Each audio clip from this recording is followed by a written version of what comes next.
मध्य प्रदेश। इंदौर के भंवरकुआ थाना क्षेत्र में ऑटो चालक की गोली मारकर हुई हत्या के मामले में अखिल भारतीय भलाई महासंघ के कार्यकर्ताओं ने मृतक को मुआवजा दिलवाने को लेकर कलेक्टर कार्यालय में ज्ञापन दिया। दरअसल मंगलवार को ऑटो रिक्शा चालक और एक कार चालक में गाड़ी टकराने की बात को लेकर मामूली कहासुनी हो गई। कार चालक ने ऑटो चालक को रिवॉल्वर से गोली मार मामले में ऑटो चालक की मौत के बाद आज अखिल भारतीय भलाई महासंघ के कार्यकर्ताओं ने राष्ट्रीय अध्यक्ष मनोज परमार के नेतृत्व में कलेक्ट्रेट पहुंचकर संबंधित अधिकारी को मुआवजे की मांग करते हुए ज्ञापन दिया। इस दौरान परमार ने कहा कि क्षेत्र में 1 वर्ष के भीतर 5 दलित लोगों की हत्या हो चुकी है। वहीं ऑटो चालक लोकेश की मौत के बाद उसके छोटे छोटे बच्चे और पूरा परिवार जैसे सड़क पर आ गया है। परमार ने तहसीलदार सुदीप मीणा को ज्ञापन देते हुए मांग की है कि संबल योजना के तहत पीड़ित परिवार को सरकार से 4 लाख रुपए का मुआवजा दिलवाया जाए। वहीं अधिकारी ने पीड़ित परिवार को आश्वासन दिया है कि उनकी मांग डीएम तक पहुंचा दी जाएगी। प्रयास न्यूज इंदौर से संदीप फूले की रिपोर्ट।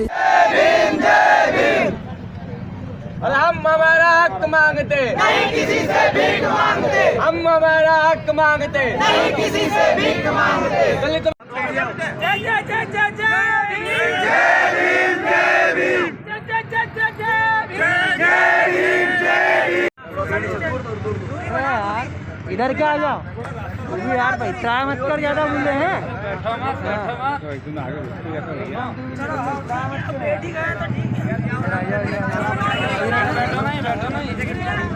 दीदी के घर में कमाने वाला एकमात्र व्यक्ति था और उसके साथ भी ऐसी घटना हुई और वो आज भीख मांगने को मजबूर है। ऐसी स्थिति में गरीब आदमी क्या करेगा? बेरोजगार रहेगा तो चोरी चमारी करेगा, कुछ गलत करेगा, फिर आप गुंडा आरोपी बना दोगे, अपराधी बना दोगे, फिर उसको हिस्ट्री सीटर बना दोगे। दलित समाज का अखिल भारतीय श्री भलाई महासंघ के द्वारा ज्ञापन दिया है उसके संबंध में मुआवजा देने के लिए, तो जो भी नियमानुसार कार्रवाई है उसके लिए ज्ञापन को हम भेज देंगे। जैसा कि बताया जा रहा है कि छोटे छोटे बच्चे हैं जिसको गोली मारी गई है उसके, तो तत्काल क्या निर्णय इस विषय पर प्रशासन लेगा? अभी तो अब पता नहीं, मेरे को तो ज्ञापन दिया, वो ज्ञापन में भेज दूंगा, जो भी कानून में होगा नियम निर्णय लेंगे। शहर में एक मामूली विवाद को लेकर हमारे अनुसूचित जाति वर्ग के बालक लोकेश सांवले की गोली मारकर हत्या कर दी। वह हत्या मामूली सी एक कार की टक्कर रिक्शा से हुई थी। इस बात को लेकर विवाद हुआ और एक छोटे से विवाद को इतना बड़ा रूप दे दिया कि 4 बच्चे बेसहारा हो गए, पत्नी बेवा हो गई। आज इनके सामने कमाने खाने का संकट हो गया है।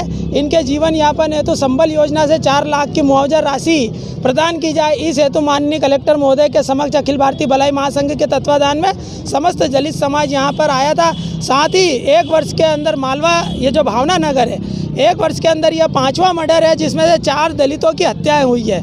तो हमारा यहाँ पर निवेदन था कि उस क्षेत्र में चौकी का निर्माण किया जाए तथा आरोपियों का खुलेआम जुलूस निकाला जाए, जिससे आरोपियों में जो है पुलिस का खौफ कायम रह सके। पुलिस चौकी का निर्माण हो, आरोपियों का जुलूस निकले, उन्हें कड़ी से कड़ी सजा हो तथा पीड़ित परिवार को आर्थिक रूप से मुआवजा राशि दी जाए, जिससे इनके जीवन यापन, भरण पोषण और शिक्षा दीक्षा हो सके। इसी निवेदन को लेकर हम यहाँ पर आए थे और मैं आप मीडिया कर्मियों को बताना चाहता हूँ कि पिछले 1 वर्ष से हमने इतने आवेदन दिए हैं दलित अत्याचार के खिलाफ, किसी में भी कार्रवाई प्रशासन ने नहीं की है। व्यक्ति तो व्यक्ति, शासन प्रशासन द्वारा भी कहीं ना कहीं हमारे को अछूत महसूस करा रहे हैं, कहीं ना कहीं हमारे साथ भेदभाव हो रहा है। हमारे लोग अत्यंत गरीब है, पीड़ित है, उनका शोषण हो रहा है। जो शासन के द्वारा, जो प्रशासन और राजनीतिक दलों के द्वारा जो योजनाएं अनुसूचित जाति वर्ग के लिए बनाई जाती है, उन योजनाओं का लाभ हमारे वर्ग को नहीं मिल पाता। हम बारंबार यहाँ पर धरना देते हैं, प्रदर्शन करते हैं। संबंधित क्षेत्र में दलितों की हत्या क्यों हो रही, कोई वजह है? इसकी वजह कहीं ना कहीं दूषित मानसिकता ही बोल सकते हैं साहब। इतने बड़े शहर में एक ही क्षेत्र में 1 वर्ष में 5 हत्याएं होना, उसमें 4 हत्याएं दलित की होना, ये तो प्रश्नवाचक चिन्ह है। और 1 वर्ष से हम ऐसे दलित अत्याचार के खिलाफ यहाँ निरंतर आ रहे हैं, आक्रोश व्यक्त कर रहे हैं, हमारी प्रार्थना भी बोल रहे हैं कि हमारा निवेदन है कम से कम सरकार की योजनाओं का लाभ तो दिया जाए, किंतु सरकार की योजनाओं का 1% लाभ नहीं दिया जाता। हमारे लोगों केवल पेपरों में, केवल कागजों में दिखाने के लिए योजनाएं बनी हुई है। आज जो ज्ञापन लेना अधिकारी ने क्या आश्वासन दिया उन्होंने आपको? वे हमेशा बोलते हैं, आज भी ये बोले कि मैं डीएम साहब तक पहुंचा दूंगा। अरे केवल आप डाकिए का काम करते हैं, आप कम से कम मानवता तो रखें। हमारे लोगों को, दलित समाज को कम से कम इंसान तो समझे।